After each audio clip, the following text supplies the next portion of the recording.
2 minutes away from Dave Landau joining the session. Everybody, welcome to the return of the Dirty Words radio show. My name is Dirty White. I don't know where they are on the screen, but in the house is my man. I'm going to try to do the Brady Bunch points. Steve Bindle is in the house. Nope. Bottom right. Bottom right. Yours. What's up, y'all? Right there. What is happening? And then we got my man DJ Munchie back in the house. Down. Yeah. And then my brother from another. We've been fucking wrecking people every day on Call of Duty. Jamie fucking Brady is back in the house. What's up? What's happening?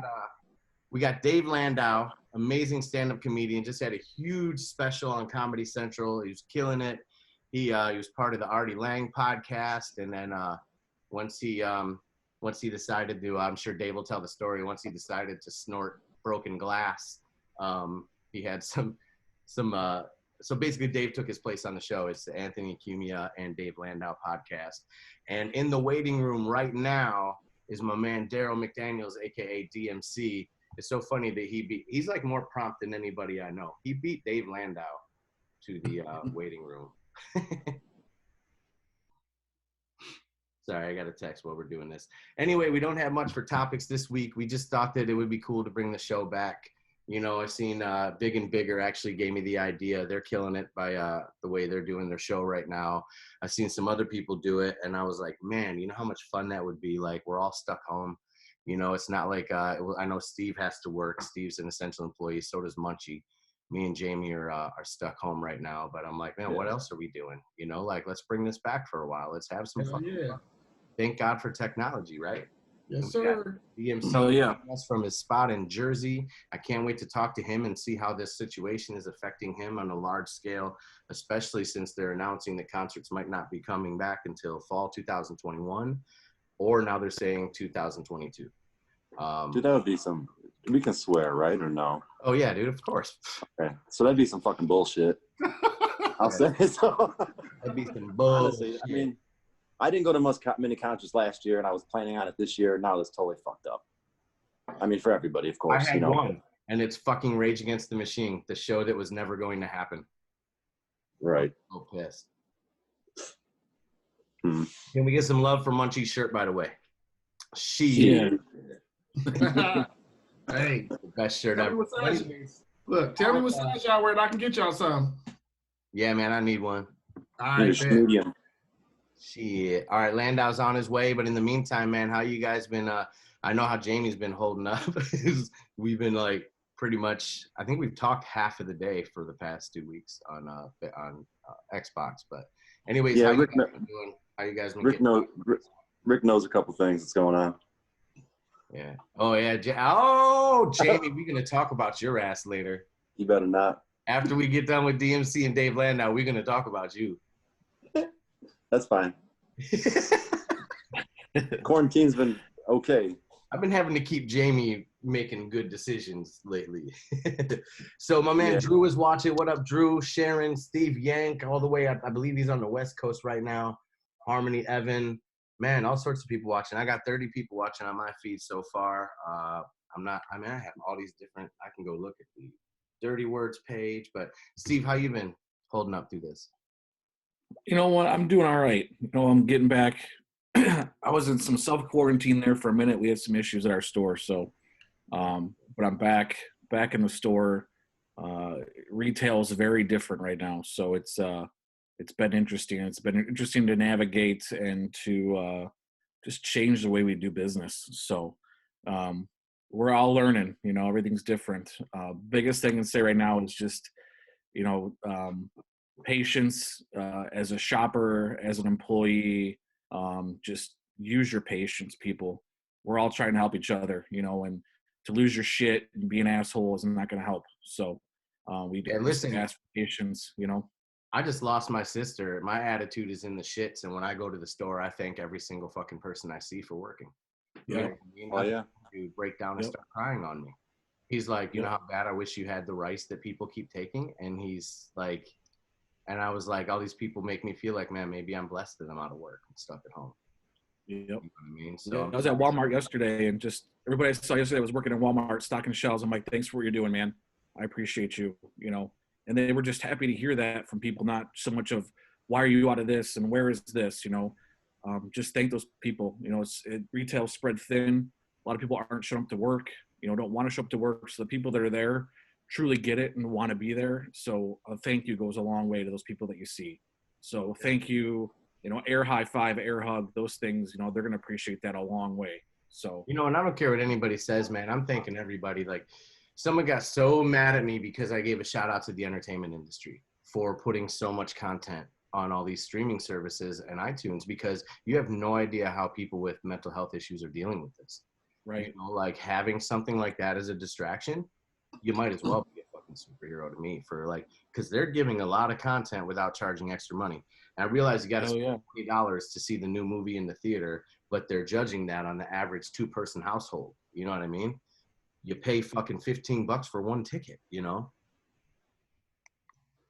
I know Garth Brooks has been doing a lot of stuff online, hosted a bunch of stuff. So, it's all free. It's huge for his fans. It just makes everybody feel good.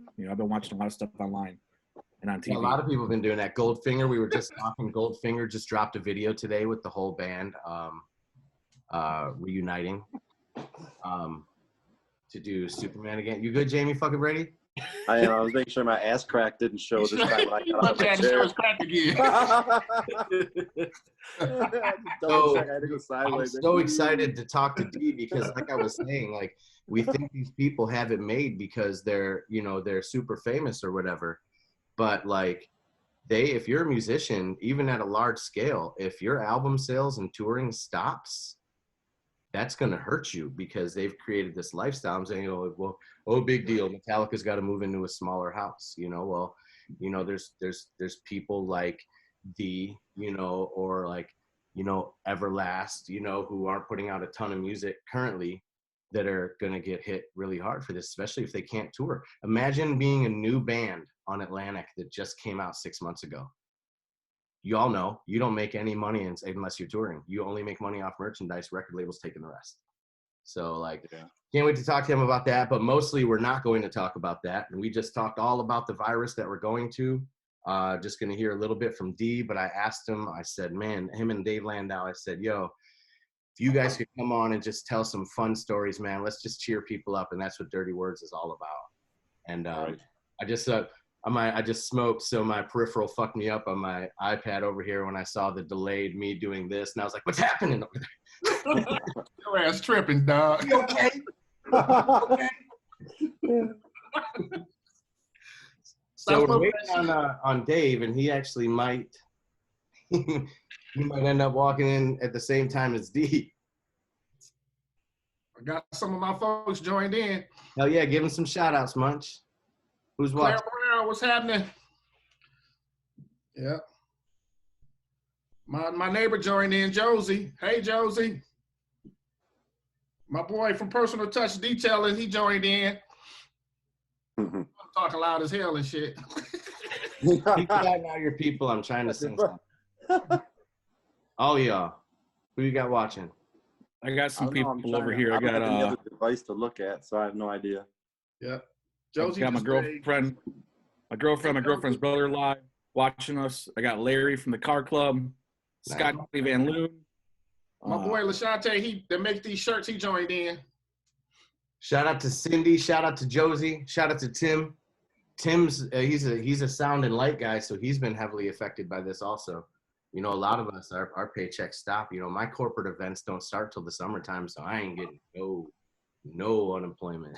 The government man will tell me. Sorry, I'm trying to log on my fucking Facebook through something else. Y'all give some shout outs. I have to call Dave Landau real quick. I don't know. I don't know who's on my page. I do. Change my password. Send a shout out to Susie from Ohio. Her and her husband in my station wagon club. I miss my station wagon, Munch. Hey, hopefully next year, man, I had a bad boy back out.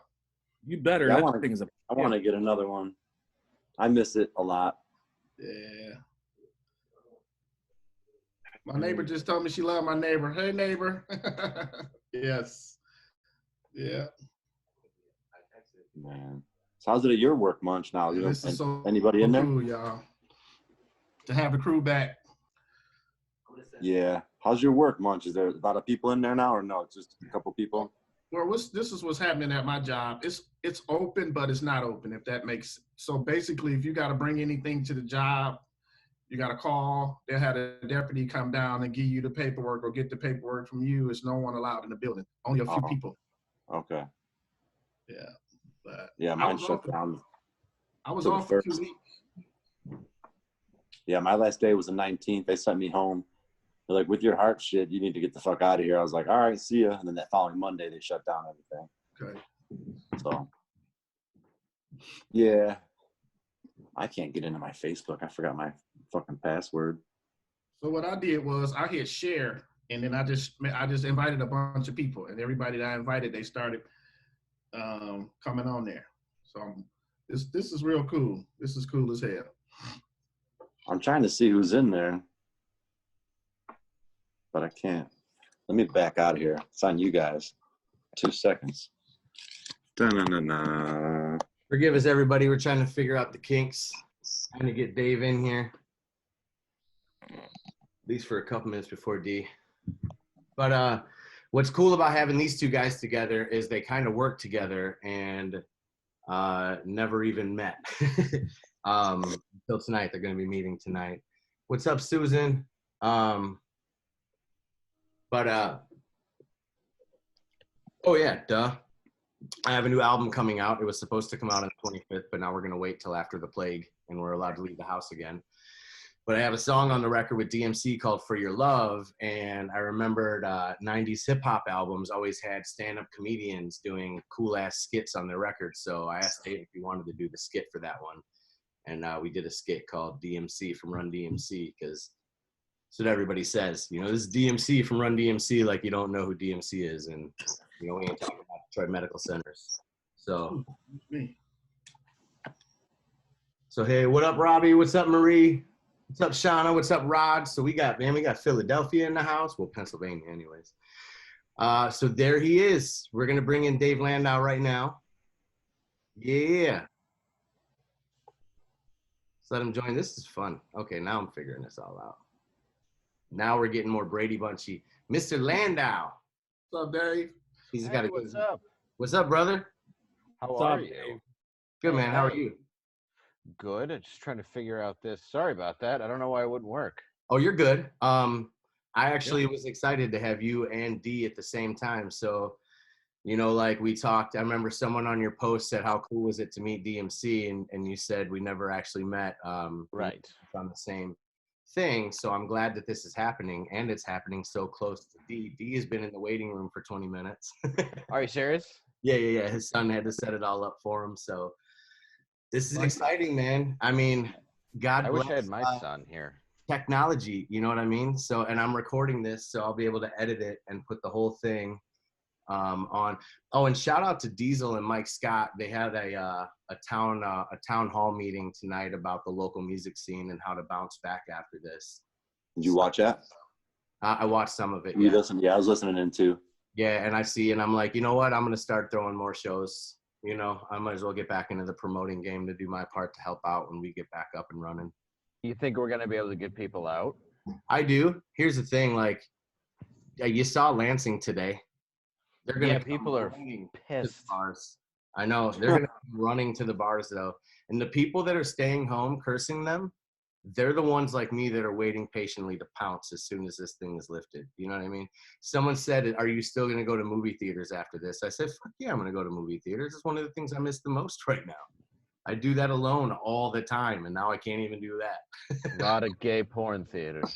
Yes, exactly. I love them. You.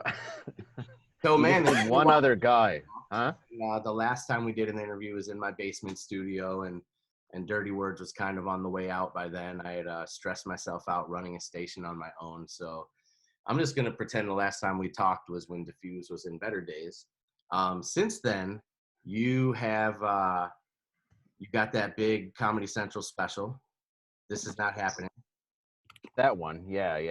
Yeah, I know you've had a few, but like that one is my absolute favorite. That one, like they put all the fancy graphics on, and they even had the Michael Bay shot around your head. Yeah, they put me on a revolving plate thing, and then yeah, they produced it like I matter. It was nice. It was nice to have that. You do. And then, dude, I swear to God, there's not a day that goes by that at some point I don't look at my dogs and go like, goddamn werewolf.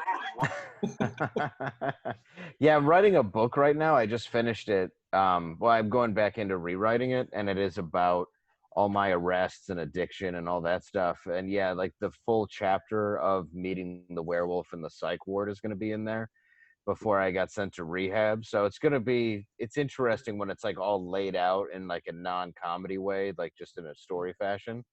So I'm looking forward to like getting it published and actually out there. Nice. My boy said, man, he's got one hell of an imagination. I said, you know, at this point, I could say that I call Dave a good friend, and I fully believe that happened. Oh, yeah. You would 100% believe Yeah, I mean, it's one of those things that people who work in psych wards know that it's real. Because werewolves aren't that rare, and tranks are called booty juice. So yeah, it's just they stab you in the ass. That's how they stop you from hurting you. Oh, shit. God damn. But yeah, I wish it wasn't real. I don't like the fact that a guy's dick fucking slapped me in the leg. And for those that have not seen it yet, is now don't do it now. Wait till this show is over. Yes. Go to YouTube and just honestly just search Dave Landau, and you'll find all sorts of great content. But the one at the top should be the "This Is Not Happening." Usually, yeah. Also, and we're going to talk more about this. We're going to introduce Dee in a minute, but you have an album that just came out. Yes. And later we're going to later maybe just tell this. Maybe you can tell the story later about why the album cover. They made him Heath Ledger's Joker, and there's a for the smile, and we'll talk about that later. That sounds good. It's 8:30 on the dot. So with no further ado, let me see if I let me cue up some. We're gonna go totally out. You know what's funny is, if y'all don't know, Jimmy Fallon is hosting the Tonight Show from his phone at home, so we are officially on the same quality level as the Tonight Show. And we might shit. And we might be staying that way. It looks like Hollywood's about to die, and I like watching it. It's, you know, I always go to the trailers website, and they're just not uploading trailers, and it's so sad. So, all right, anyways, here we go. With no further ado,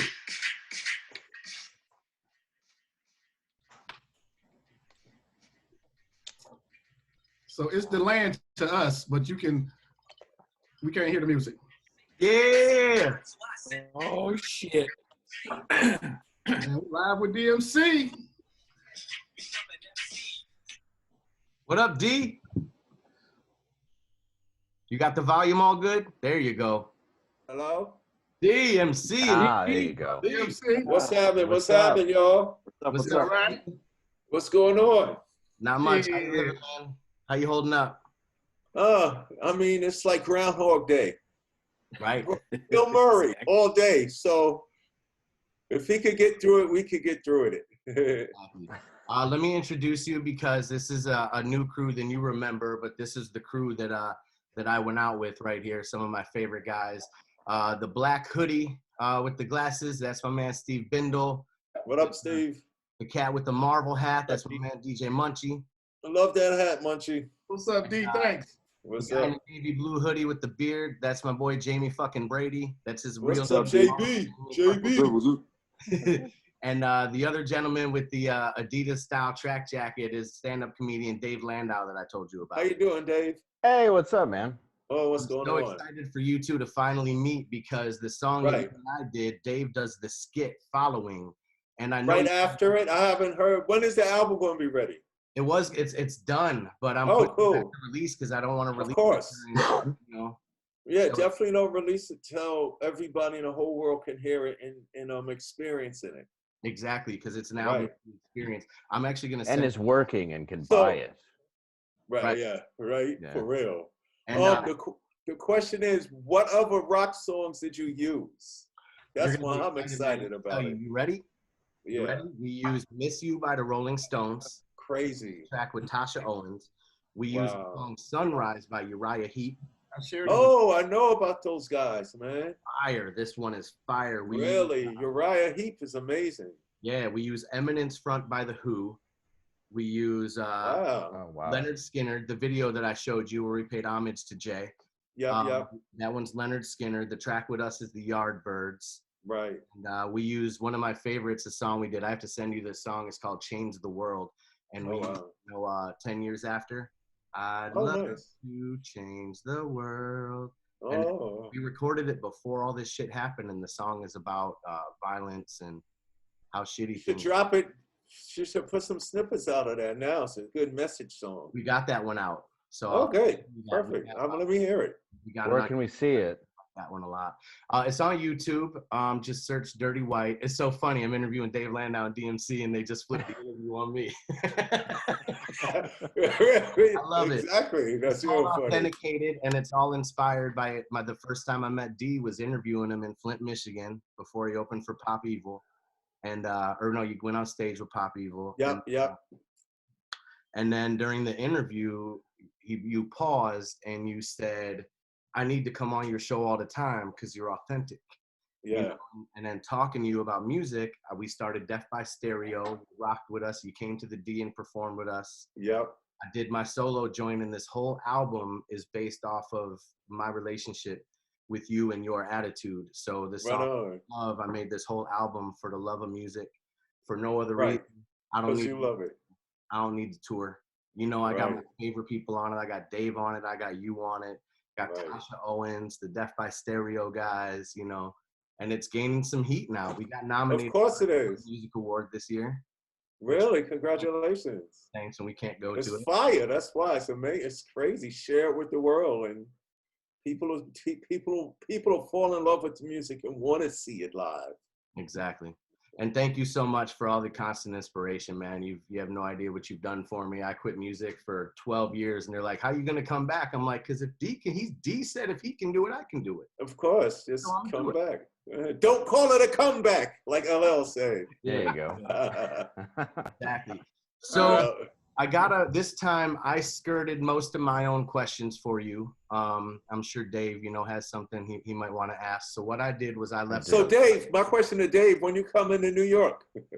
I live in Harlem, man. Where you're from? I didn't know that. Really? Yeah. I live in Harlem right get now. Out of here. All right. So are you in New York? You are New York. I am in New York. Yeah, I grew up. I'm from the Detroit area, but I'm in Long Island right now. I have a radio show, and we're quarantined in the studio.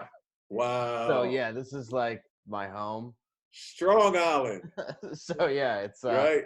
But yeah, I live over on 135th and nice. Amsterdam. Yeah, in Harlem. Cool. Right on. All right. So I gotta come see you one day. Yeah, please do, man. That would be amazing. I was actually born in Harlem. That's what I thought. I thought you were from here originally. Yeah, Harlem Hospital. Yeah. What street? Where you're? What 125th then? Well, no. I went to The funny thing is, I grew up in Queens. Okay. And I took 3 trains and 2 buses for 4 years to go to Rice High School. Oh my God. Rice High School is 124th Street in Lenox. Yeah. So they closed down now because they're closing all the Catholic schools and stuff like that. But all the students would ask me, D, why in the hell? Because I could have went to school in Queens. I could have went to Andrew Jackson, Bayside, Francis Lewis, Cardoza. But I went to Rice High School, and then when I found out that I was adopted at age 35. I seen that documentary. Yeah. I found out of nowhere. I found out I was adopted at age 35. Everybody knew. The priests knew. The nuns knew. My mothers knew. The doctors knew. But I went to Rice High School, and I just look at it as being drawn back to where I originally came from. Wow, that's awesome, man. Yeah, I didn't realize that. 35. How did you even react? Were you like, well, fine then? Well, funny story. I was really, really depressed. This was in 90. When Down with the King came out. Remember Down with the King? Oh yeah, of course. When that came out, and that record did for Run DMC what Walk This Way did for Aerosmith. Yeah. Pete Rock, one of the greatest producers, if not the greatest producer in hip hop, he produced Down with the King. That was 93. That record put us back on MTV, back on the radio, back on the road. We was touring. We was opening for Marilyn Manson, Naughty by Nature, Tribe Called Quest, ZZ Top. Like, we had a Walk This Way, Aerosmith comeback with Down with the King. Right when that record dropped, I got depressed and I wanted to kill myself. So yeah, it was crazy. You know, the career's being revolved, and I just woke up the next day after that, and I was like, I don't want to live no more. What's the meaning of life? So make a long story short, from like 93 to 96, there was just this big empty space in me. And when I really was going to jump off the roof, I was like, okay, before I kill myself, I want people to know about Darryl, because they know about this DMC King of Rock dude. So I said, before I kill myself, I want to write a book. So I just called my mother up, and I didn't say, hey, Mom, I want to kill myself. I need to know this information. I said, Mom, I know my birthday's May 31st, 1964, but I need a couple of more details to make it interesting for the reader. So I was like, what time was I born? What hospital? How much did I weigh? She told me. Hung up the phone. You know, I love you, son, whatever, whatever. Speak to you later. Hung up the phone. Fast forward, an hour goes by. She calls back with my father. And at this point, I'm a suicidal, metaphysical, spiritual wreck who's about to jump off a roof. They hit me with this. Son, we have something else to tell you. I'm like, okay, what is it? Well, you was a month old when we brought you home, and you're adopted, but we love you, bye. So yeah, that's how I found out on the phone. Yeah, it was crazy. So when were they you told like, me, I know you're white? I'm just kidding. well, no, I mean, no. But like in that moment, did that make you? What did that flip a switch though to positivity? Well, it flipped a switch to. I had subconsciously suppressed all these other memories. Like as soon as she said, "You're a month old," and you was a month old when we brought you home, and you're adopted. As soon as she said that, not only did I say, "Oh my God, I'm really going to kill myself," because now I'm not. You know, my whole life I was son of Byford, brother of Al. Banner's my mother and runs my pal. It's McDaniels, not McDonald's. These rhymes are Darryl's. Those burgers are Ronald's. Oh yeah. So my whole life was awesome. Christmas time, Hollis, Queens, and all that. So then when they told me that, something inside me just made me remember being real little and sitting in leather chairs in a room full of books, which obviously was the lawyer's office. You know what I'm saying? Sitting in there with the books and the volumes. And always, I remember being real little before they put me in Catholic school, before they put me in kindergarten, they would always take me to the Bowery. I guess the lawyer's office was over there. Yeah. But since I had such a good life as DMC, I wasn't thinking about that. But when they hit me with those revelations, everything started to, you know, resurface in it. But was it too, you were writing a book and then you connected it to a memory of books, which I find interesting. You kind of like opened that up and then, wow, that's crazy. Yeah. So how old were you then when they adopted you? I was 5 when they adopted me. Prior to that, I was a foster kid, right? Oh, so you they brought me home. Yeah, they brought me home when I was a month old. And then when they told me that revelation, it's funny. I remember, like, I love my cousins. I could remember me, Derek, Samantha, Donnie, Robin, Heath, Craig, and all of them. But when they told me that, I started remembering cousins that I saw one day and didn't see no more. Right. And then, you know, as I spoke to fellow adoptees and as I spoke to, you know, my therapists, because after therapy, I needed therapy after that. But after that, they was like, yo, those cousins that you remember but never showed, their mothers and fathers probably came back and got them. You know what I'm saying? I would always remember there was one guy named Oscar. And I remember he lived with us for like a week. And then I woke up one day, he was gone. So I guess his mother and father came back to get him. But, you know, me, I'm thankful, though, because Byford and Banner, you know what I'm saying, Christmas, there would be no Christmas time in Hollis, Queens without them. Right. But it's just funny that when they gave me that revelation, it opened up memories that I had suppressed, not because I had a bad foster in adoption. I had such a good one. That's a good thing. Well, and right now I'm actually doing the same where I'm working on a book based on, Right so on. I had a lot of arrests and addiction. I'm a recovering alcoholic addict. Oh yeah, I've been sober 15 years now. Yeah, I saw that. Congratulations, man. Thank you, man. That's You too. absolutely I just amazing. quit drinking myself.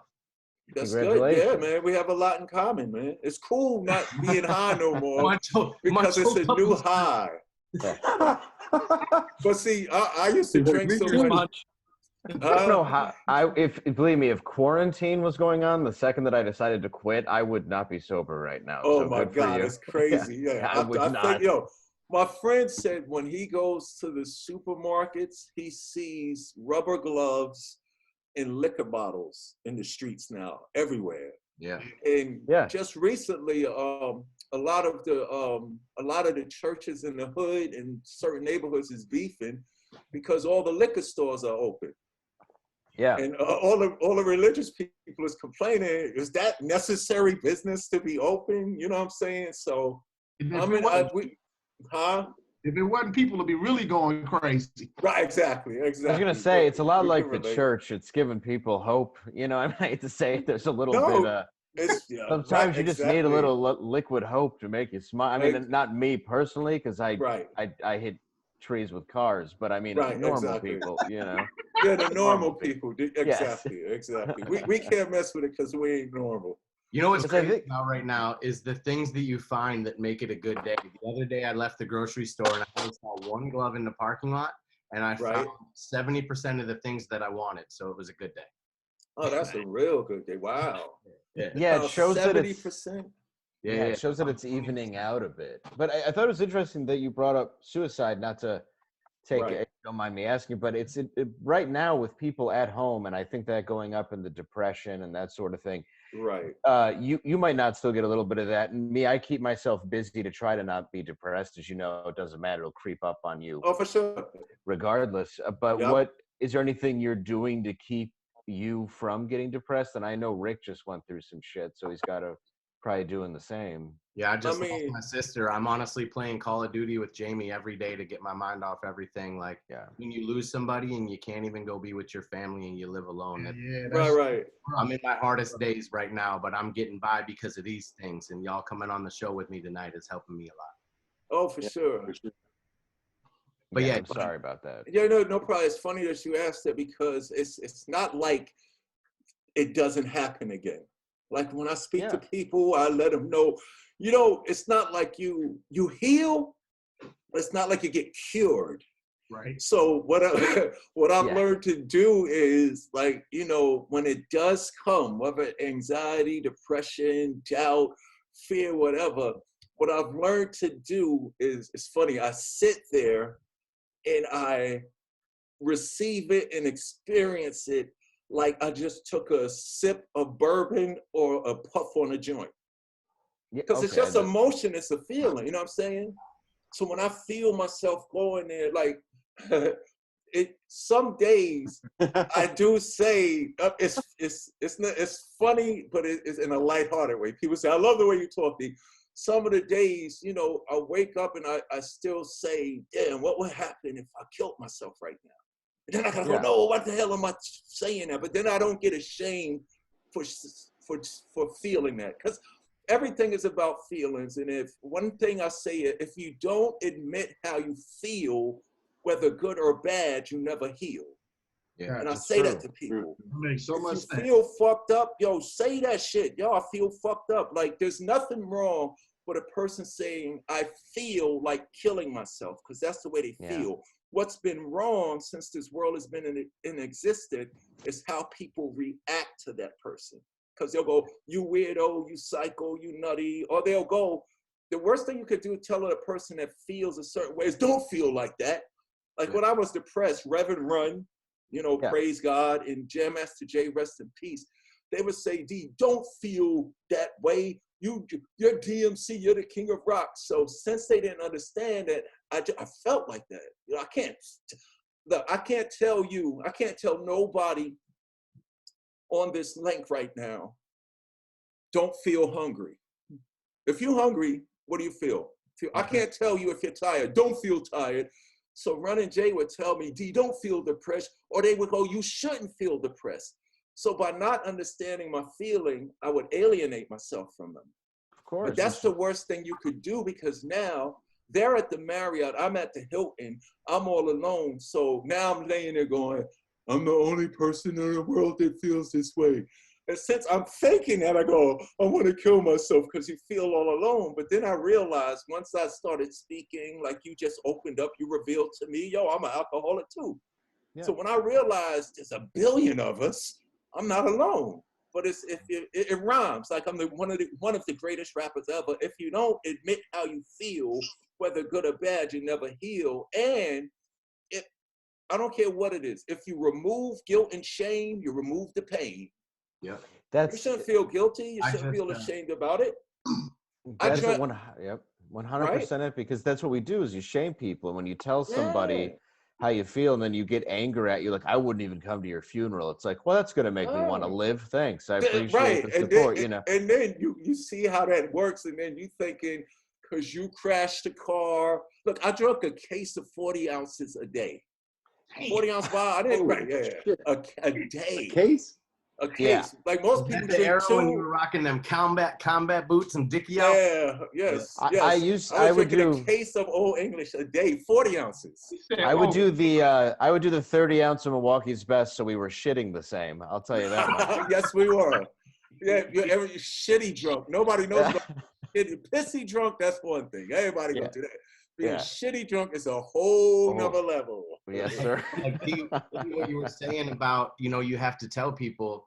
I decided when I came back into music, we were doing DBS, Deaf by Stereo, and that's a fun hip hop throwback project. But for my solo, I said, I'm going to dump my guts in this album. And it's crazy that you just said that, because yesterday I dropped a video. I wrote a verse about what's going on through my head in this and not having anybody around. And I dropped it almost like slam poetry. And we said that.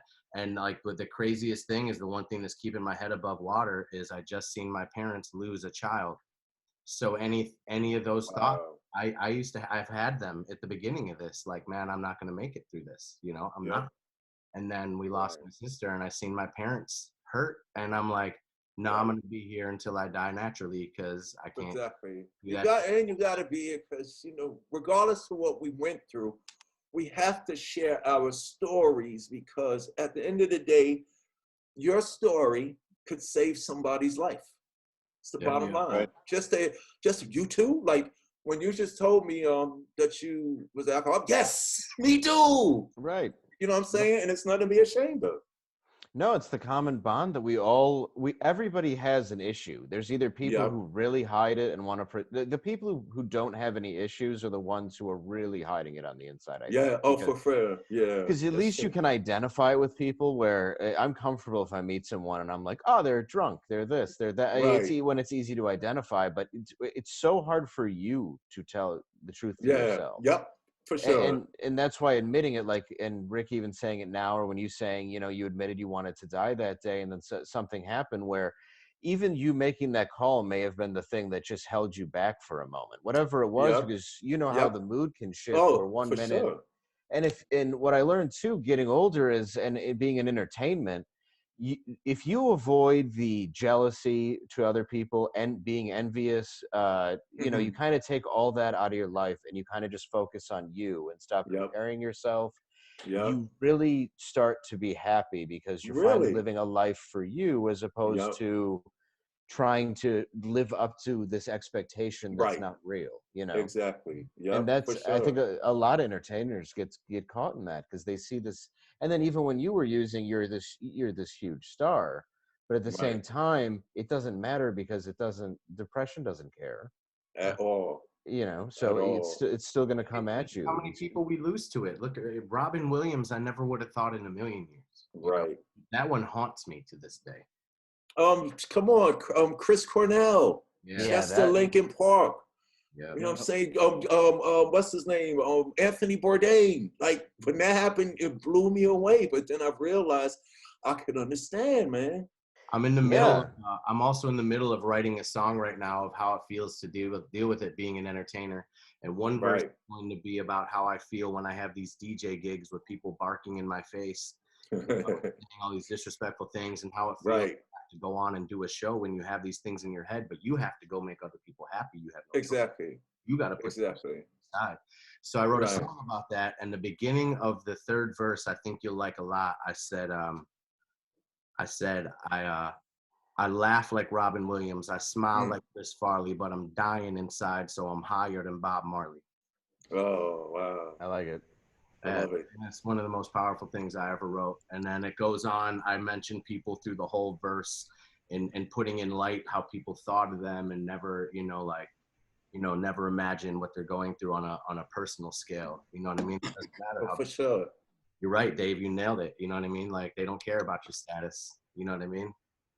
Yeah. No, and it really comes down to, and I mean, you just lost your sister, and I think it just comes down to realizing the people that matter in your life actually care about you. They matter to you, and you can't worry about. There can be a billion people you just performed in front of. It doesn't matter. Right. It's you, the closest people to you. Exactly. That's what really matters at the end of the day. And once you realize that, people are going to be judgmental. They're going to talk shit. They're going to do that's human nature. You have to just let it go. Because if you let that stuff eat you alive, which a lot of people do, it's just going to destroy you. And I've learned that more and more, every day just growing up. It's like, okay, well, you just have to kind of deal with it. And it's like you said, when depression comes, you have to do whatever you can do to keep your sanity. And that's why I think it's so crazy right now. People are really being tested more than ever with this thing. Right. And entertaining. It's wild. At the beginning of this, I posted, how would you guys feel about me doing live feeds? And this girl's going to hate me.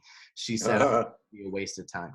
Not only was it a waste of time, but people have sent me virtual tips to help me get by when I'm not making any money, when I just dumped all my money on that record. And I'm getting messages from people that are telling me how I'm helping them get by these podcasts. That's why we're bringing podcasts back. My live DJ feeds. I host trivia on Monday nights. And what's cool, all these huge bands, like, you know what I mean? Like, D, I think you should do something. I think that'd be so fun. Like, look at D Nice, man. D Nice is leaving the world right now. He had 150,000 people collectively watching him DJ on his crappy phone speaker. And that's amazing. Michelle Obama was watching. D, I'm sure you were watching. All these huge, Tom Hanks and his wife were watching. It's the most incredible, real, authentic, down-to-earth, grassroots, everyday thing that is the most powerful thing. Right? We're all even. I was just going to say we all got equalized, and now we're seeing. Oh, for sure. Yeah. Oh, for sure. But I hope this energy continues. Me too. It's as soon as things go back to normal, all the knuckleheads is going to be flipping, and that's when we should start checking them. I think are going to change, and I think everybody's going to change, man. The rest are gone from my circle. I've noticed that people are nicer though when you go out, and I mean that says a lot for New York. You're from here. I mean, it's like that says a lot when somebody's nice to you. Funny, for real. I can't wait to hear you do some stand up when all this. Thank you. Oh yeah, there's a lot. There's a lot that needs to be addressed. But it's funny. The other day, me and my son, we went out for a walk. We was crossing the street here in Jersey. And we kind of crossed, like, not at the corner, like doing the jaywalking thing. Yeah. And the car actually stopped. My son, he's 25 years old. He turns to me and he said, "Dad, ain't this some bullshit?" And I'm like, "What you talking about?" I don't like him stopping for us, because if things were normal right now, he would have been mad. First of all, he would have cussed us out because we in his way. He's probably rushing to his job and this and that. But because of this, he had to slow his roll and realize, don't hit us, don't cuss us out, and be polite and say, no, you guys can walk across first. But he said that. He said, yo, if things were normal, he would have, and he was in a BMW.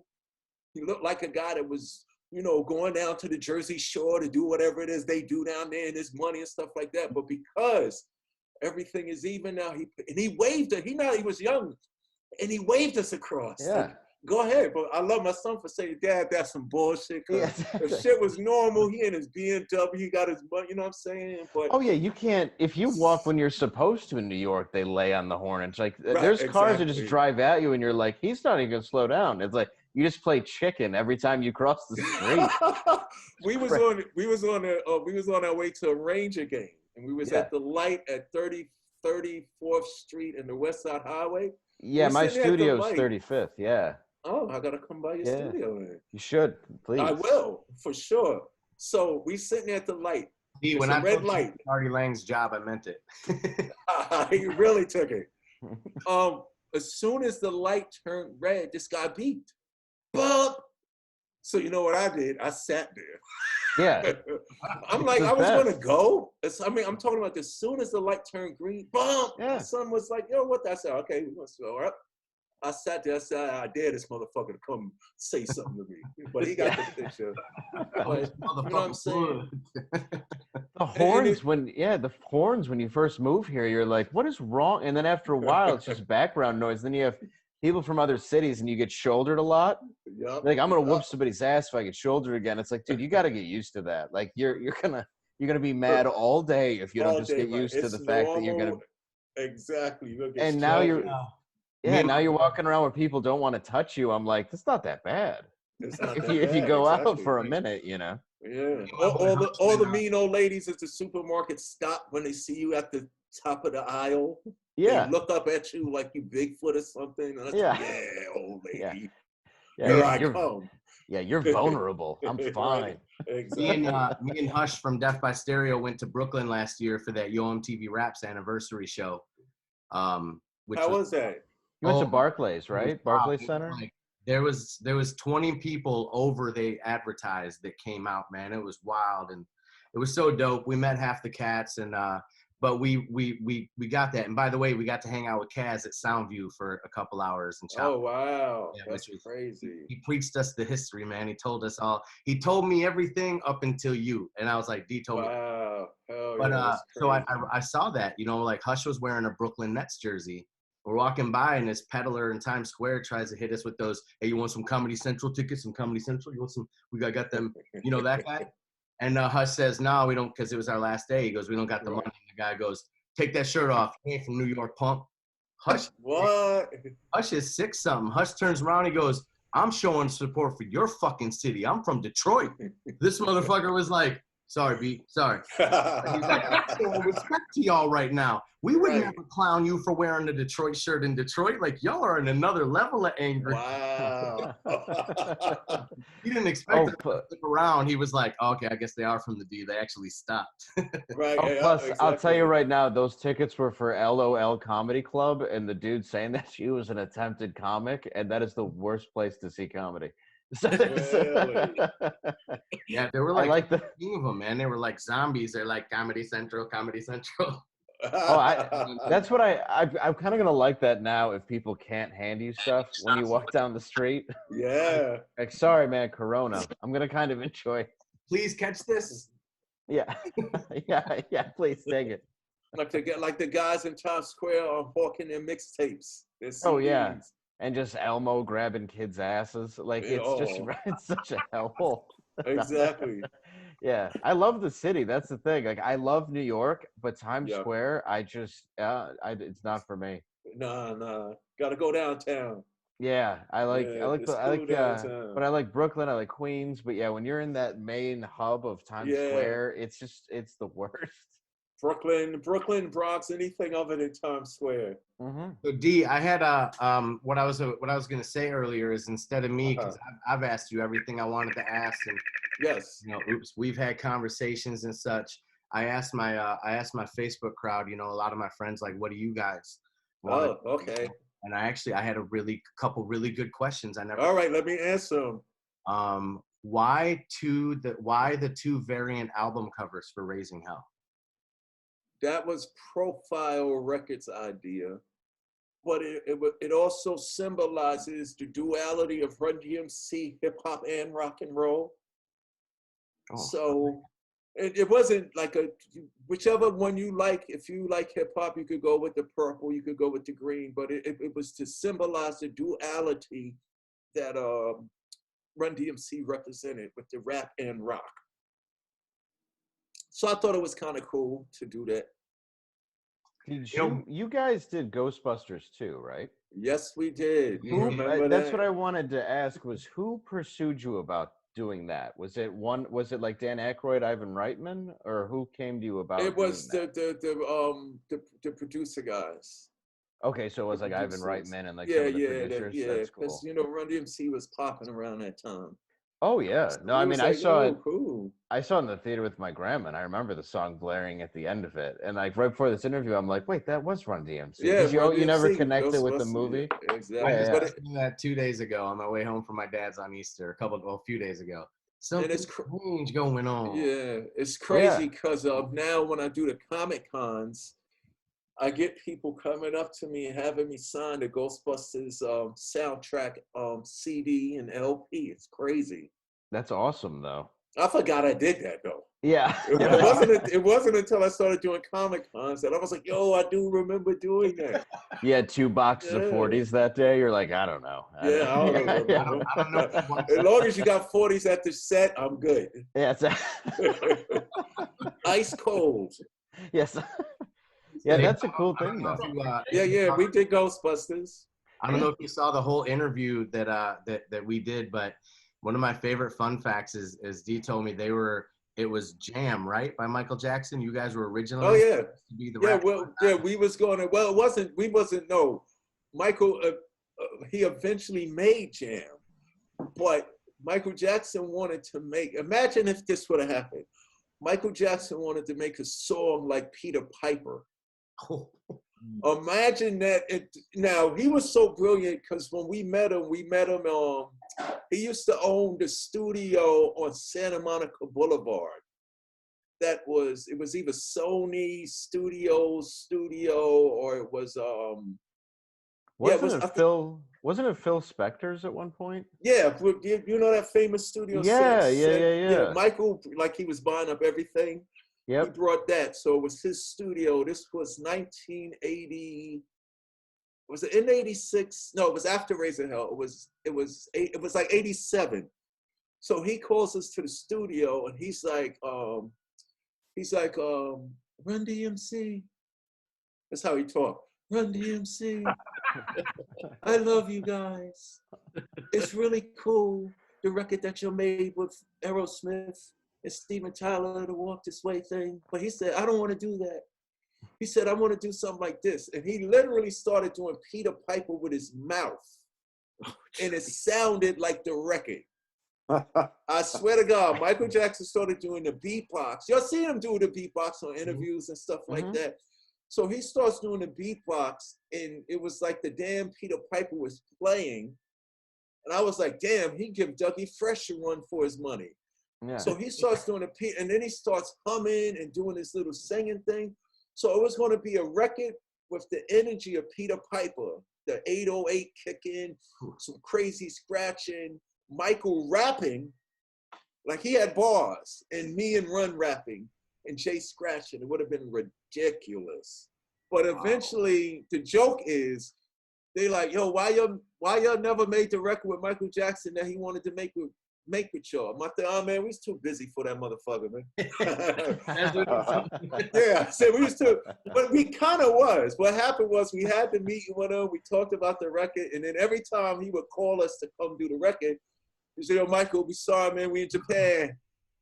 Michael, we saw we were in Russia. Michael, we saw we in South, we in Brazil. And then when we would get off the road, he'd be, I'm sorry guys, I'm over in Europe. So we never got to make the record, but I'd rather say, man, we ain't make a record with Michael. Run DMC was too busy back then to make a record. I was gonna say, how does it feel to be the only group? You guys have so many accolades. You're the only group that was too busy for to make us record with Michael Jackson. Yeah. That's who was your favorite hip hop group? I guess you could say rap group that you were competing with at the time. Oh, were you listening to others? I never listened to myself, which is funny. Run hated me because I listened to everybody. Yeah, I never listened to myself. Who was we competing with? Like at the time that you liked, it was coming up with you that you admired at least, or maybe even a bit before you. Well, there was no competition in '86. Right. Because of Walk This Way and Adidas, but as we got into '88, there was a Public Enemy. I was gonna say it was a bit more gangster rap getting into it. It was it was really no competition though. And yeah. I'm not saying that in an ego way. I'm saying we was somewhere else. We was like in some other stratosphere. But when it came to the groups, it was Public Enemy, Run DMC, and NWA. That was like the bar. at that time. It was Public Enemy, but from 86 to like the 90s, there was a lot of competition. It was Tribe Called Quest, Public Enemy, Stetson Sonic. You know what I'm saying? Who else was in there? Oh my goodness. Hold up, people forget this though. They was really competition too, because they was in their own lane too. You know what I'm saying? Well, I mean, we were Run DMC. We had got so big that everybody was mad at us because y'all sellouts. You know, because we were like rock. So now hip hop wants to be what we've been doing. If you understand what I'm saying. Dude, LL did country. Believe me, people will do what they have to do. To do what they have to do. And that's not a knock. I'll sell out. All. I'll do an ad for something. I'll do a beer ad. Not at all. But we're not. I don't think Run DMC's the greatest hip hop group. I think our thing we were the personification of it. We were the total. Sure. You know what I'm saying? We did everything that had to be done. We were that. But when you say competitively, there was a little competition because they created their own lane. Was De La Soul. Oh yeah, they're them boys. Too. They got hit after hit. And I hate that they never get talked about in the conversation. Right. But that could be a good thing. Like De La Soul was the outcast of our era. They were the lyrics, music, production, like they never put out a whack song. And Outkast is the Lord of the Rings of hip hop. Huh? I said that was your quote. Outkast is the Lord of the Rings of hip hop. Oh, for sure. So De La Soul, well, Run DMC, De La Soul, Public Enemy, and Naughty by Nature, and then later on Tribe Called Quest. You know, I mean, Naughty came later, Tribe Called Quest, and then later on Naughty and stuff like that. But it's just funny. Every group said, we were just trying to be y'all. Yeah. Every group said, yo, we were just trying to be y'all guys and stuff like that. Well, you were the first with the chains, and I mean, even the Beastie Boys emulated that. And, exactly, and the sneakers. And the sneakers, glasses, the whole hip-hop scenario, the flavor, the war, all of that stuff. We were that. Who do you like now that you think's popping? You like Run the Jewels? Or you like any of that? Oh, Run the Jewels is amazing. Yeah, they're really good. Like Run the Thanks Jewels. for reminding me that Rage Against the Machine and Run the Jewels was canceled. I know. I'm hurting. Dude, right I'm now. so pissed. Oh, I am hurting right now. How could that happen? More shitty tickets in my life. No, hold up. Why does God have such a sense of humor? Right? Say, Run the Jewels. Like, this is unheard of. Run the Jewels and Rage Against the Machine. And then no. How many people said it was too good to be true? Yeah. Yes. Coronavirus is like, hold my beer. That's y'all ain't going. Crazy. Yep. Yeah. Yeah. I hope that changes. I hope they come back out. They will. They have to bring that. I think they will. They have to. They mad. Look, they mad that can't happen. You know what I'm saying? It's not that they mad they can't do it. At election season. You know what I mean? Like, Man. You know that was their dream to set that tour up right before. Well, Killer Mike was all for Bernie too. So right now it would be interesting to see what he would be saying because the tour is supposed to be happening right now anyway. Right now. The beginning of it. You know. Right now. That's true. Right. He just did some kind of podcast. A couple quick shout outs. D, my boy A-Rock at Detroit Unplugged Radio wanted to say. Yo. And Mike Scott from Critical Bill over at Diesel said that he wants to get you out here again as soon as this thing is all over. They just had that town hall for our local scene. And definitely about how we can all, jumpstart our scene as soon as this thing is over. And I gotta come out there and do the record live with you too. Yes. We're gonna make that happen. Exactly. That's most definitely. Yeah, I the bar said whatever day you want after that, so I'm wide open. So as soon as they say we can move around again, let's make it happen. Right. Outside open up again? Yes. Yep, exactly. Outside opens up again. And Munchie's one of Munchie's friend wanted to know if that painting behind you was done by Danny Simmons. No, that's not Danny Simmons. That is I forgot the guy's name. That is I know who it is. His name. You know who it is? Yeah, it's DJ Munchie. No, we all of us received one of those. Tag, it's so bad I don't know the guy's name. It's the guy that painted the ones for all of us. Nice. Yeah, I like that a lot. I've seen that Thank you. online somewhere before. Yeah. There was another one here that I wanted to ask. My boy Eric Shaltis from Cave Radio from Big and Bigger wanted to know how crazy the Beastie Boys were on the first tour you went on with them, and that's the first show I seen of yours. So I saw them on stage. That was Detroit, right? Yeah. Cobo Hall, right? Yeah. Okay. Yeah. Raising Hell. Hell yeah. That was the second one. Sorry, mine was at Pine Knob. Oh, okay. Yeah. Another beat. It was a total 360 from when they became Buddhist. Remember, they got a little more reserved. They still put on an awesome show. Right. But their personalities, they became more reserved. It was crazy. It was the Beastie Boys running around with Ricky Powell, famous photographer. DJ Hurricane was their DJ. And then you had Run DMC running around with the Hollis crew.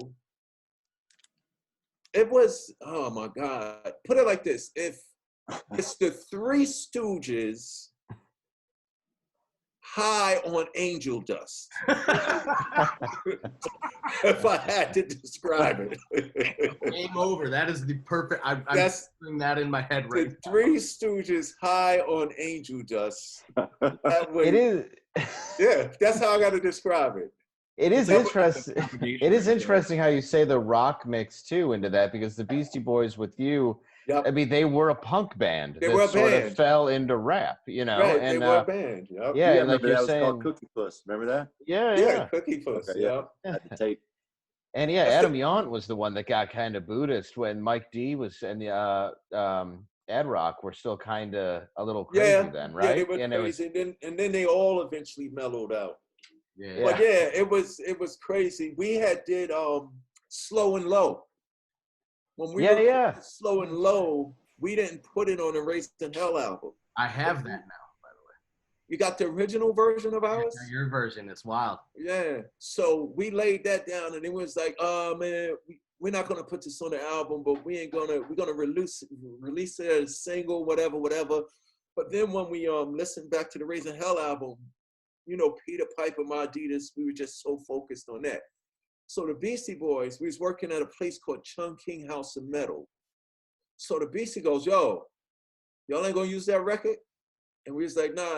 And Rick Rubin was like, yo, could we get it? Because at the time, Rick Rubin was their producer and DJ. Rick Rubin was actually their hip hop DJ, but they didn't have a record yet, but they was ready to do hip hop. Yeah. So it was like, y'all want this record here? Y'all can have it. So a day later, they come back, re-recorded Slow and Low, and we knew something great was going to happen, but we didn't know what.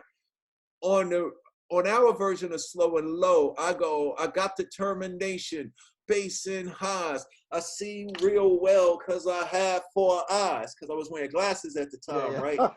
So the Beastie Boys, they take the record and they did one of the most incredible things in the history of lyrics, not just hip hop, but in the history of lyrics. They said, we got determination, bass and highs, White Castle fries only come in one size.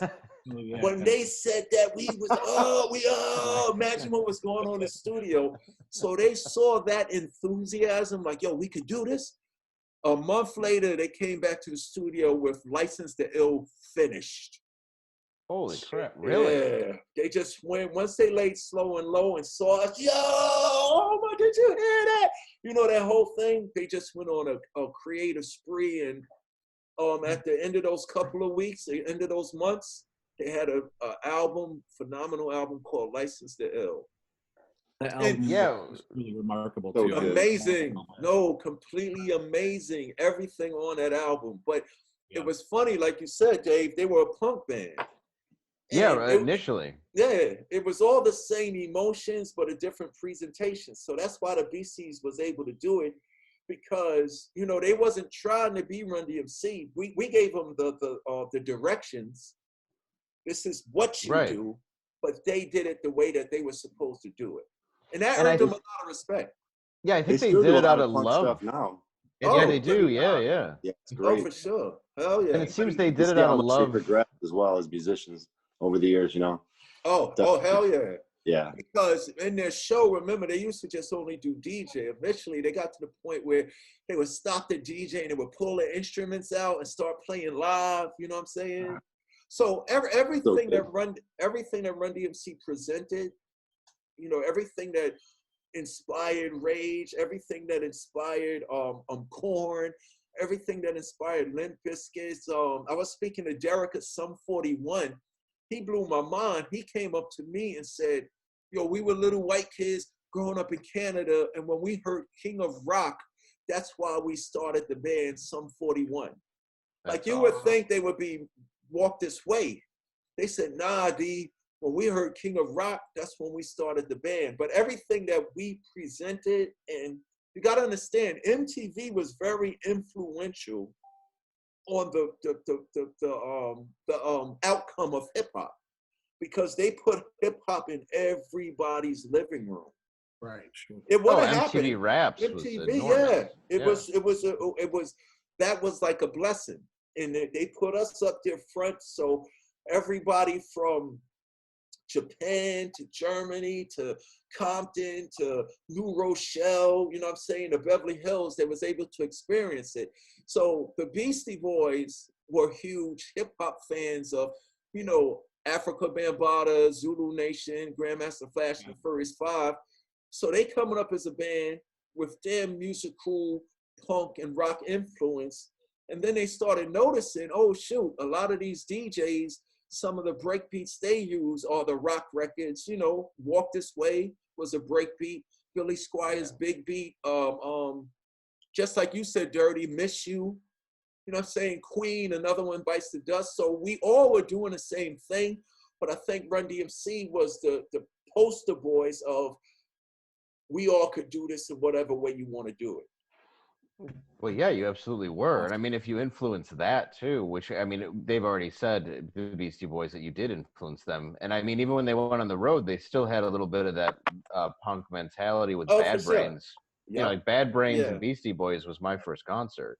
Wow. And that was Bad awesome. Brains, that was hardcore punk. And it's like, no, that is amazing. Because I think you guys, I guess for lack of a better term, you didn't give a fuck, and then that attitude, like I don't think they were afraid to fail. They just wanted to do what they wanted to do, and that's when you get true art. Yep, you get, exactly. Music, you know. So real quick, before we go too far from it, I want to let everybody know, if you want to hear the Run DMC version of Slow and Low, they re-released the King of Rock album with a bunch of extra tracks, and that's how I heard it. This is oh cool. The audio ain't the best, but here's a quick.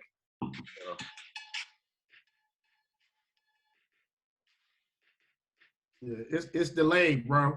Oh, is it bad sounding? Yeah. I won't play it. Sound like you listening to it through some headphones. Yeah, that's right. I should probably put headphones on.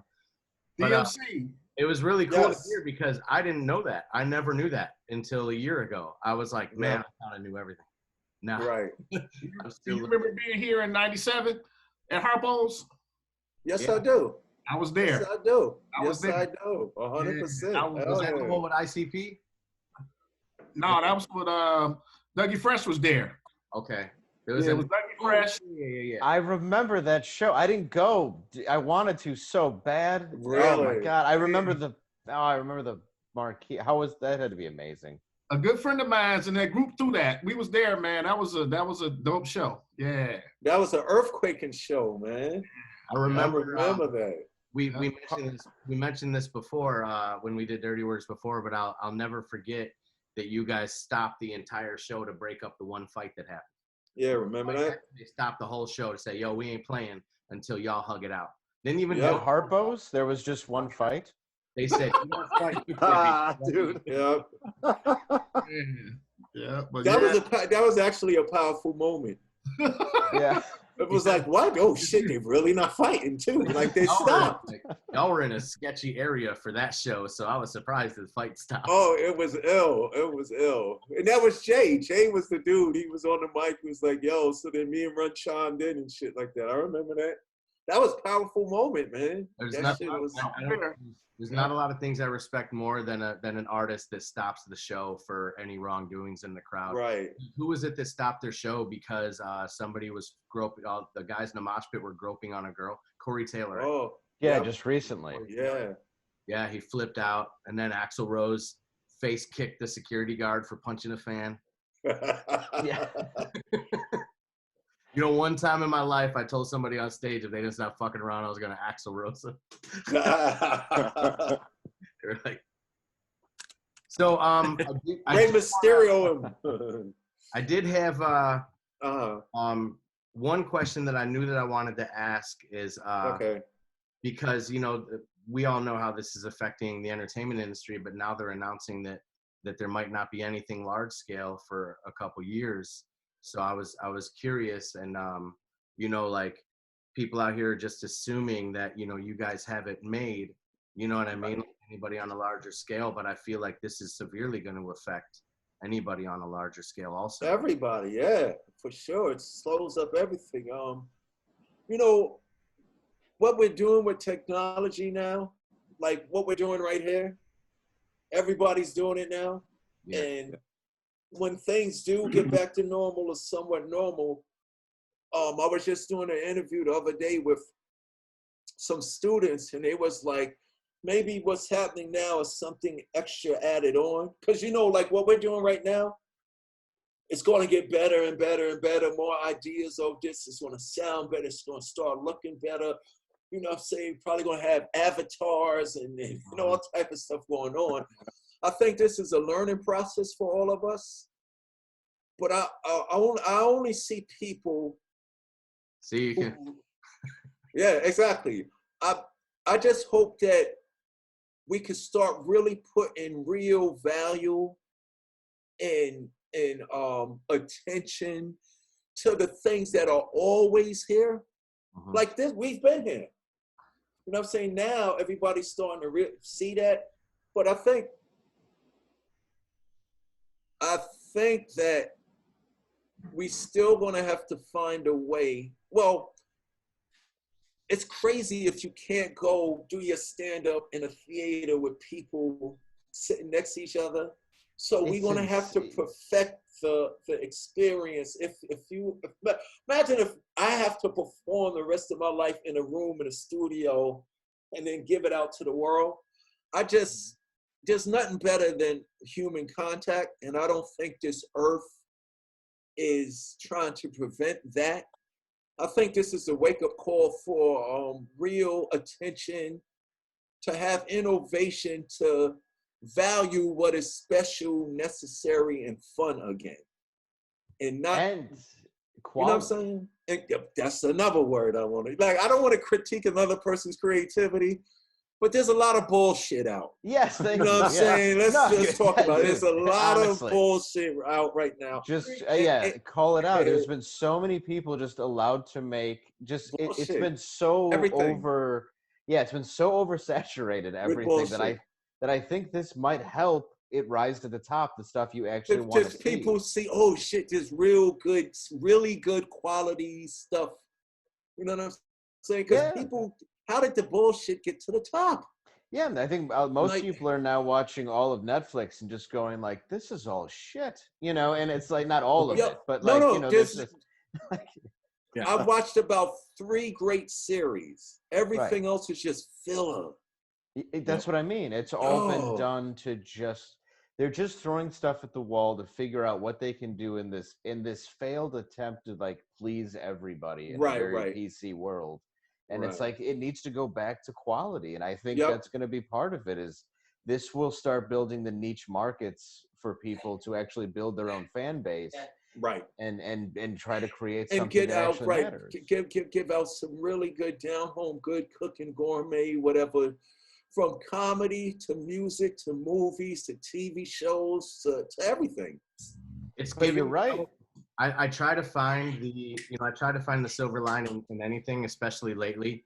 You know, like you were saying, if the quarantine happened right when you quit drinking, I quit drinking a week into it.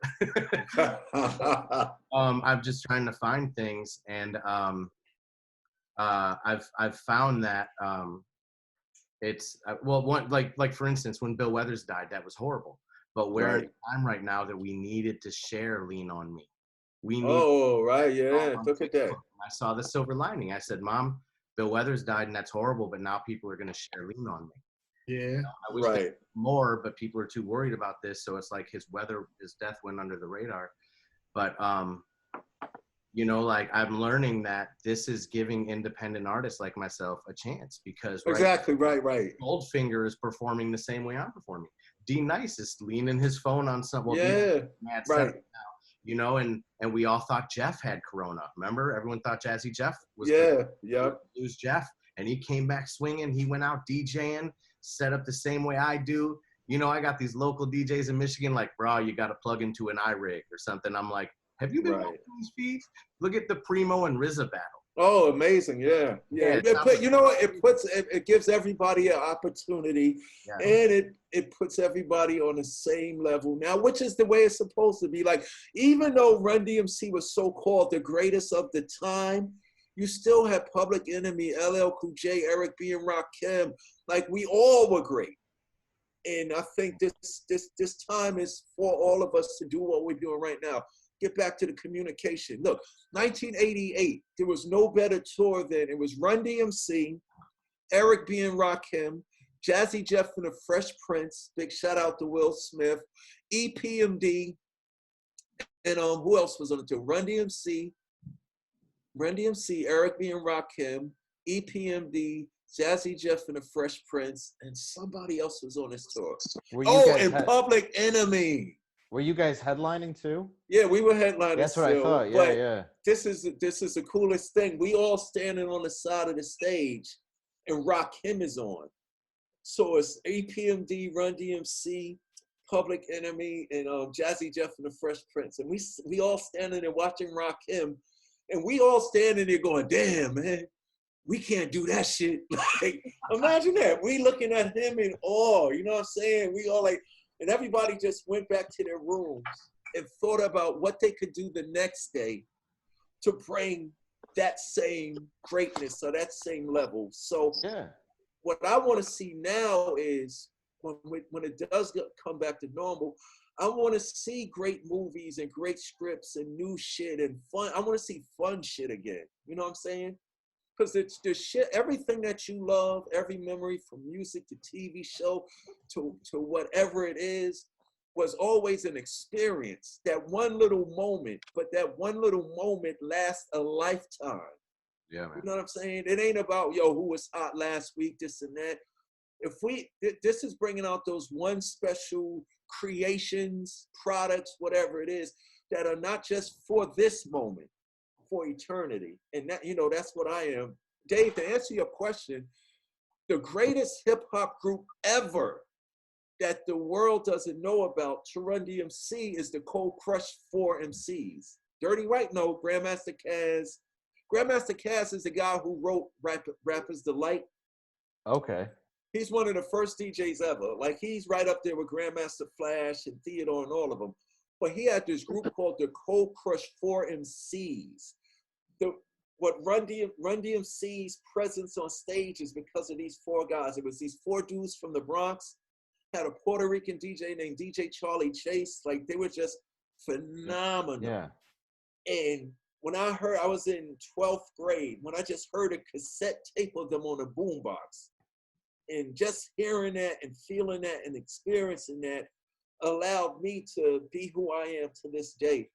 This is the type of stuff that this world needs right now, not just who's popular because of whatever those Hollywood reasons are. I'm talking about who gives you an experience that when you first heard them until the day you die, every time that same feeling not only gives you the same feeling, but it gets better and better and better. So I think that's where we at this time. You know, I think. Sorry. I was just saying, True Risk is something that you haven't seen in a long time, and it's like you said, for those Hollywood reasons, is we've seen a lot of manufactured talent in the last couple of years. Yeah. And I How think do they right do that, now, though?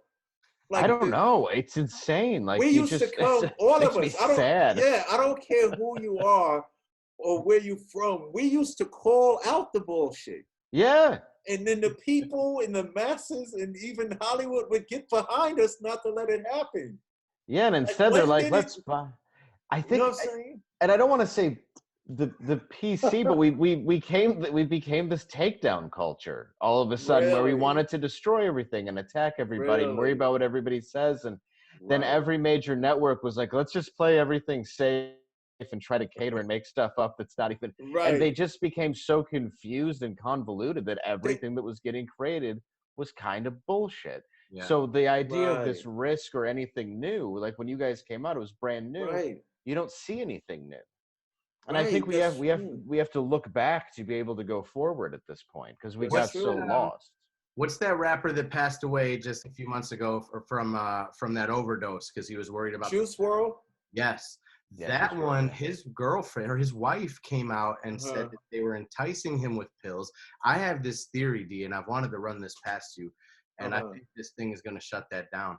I think that record labels were manufacturing these tattooed face rappers to sound like each other.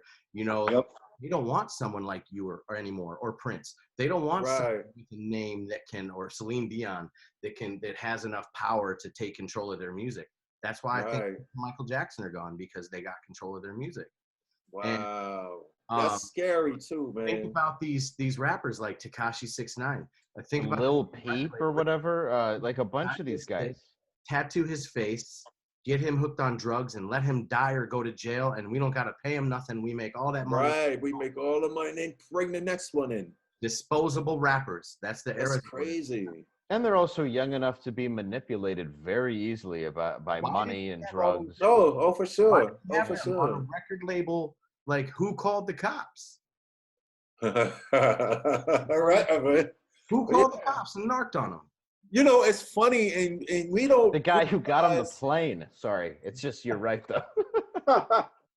Like, I mean, a lot of people talk about things. There used to be a variety. Now everybody sounds the same, looks the same. But I remember 20 years ago, somebody told me, I think I was doing an interview, and the journalist said, well, right now, Hollywood just wants to keep doing Cinderella, the story of Cinderella, over and over and over and over and over and over and over. And I said, no, they don't really do that. But then for the last 30 years, I noticed it's a pattern. You know what I'm saying?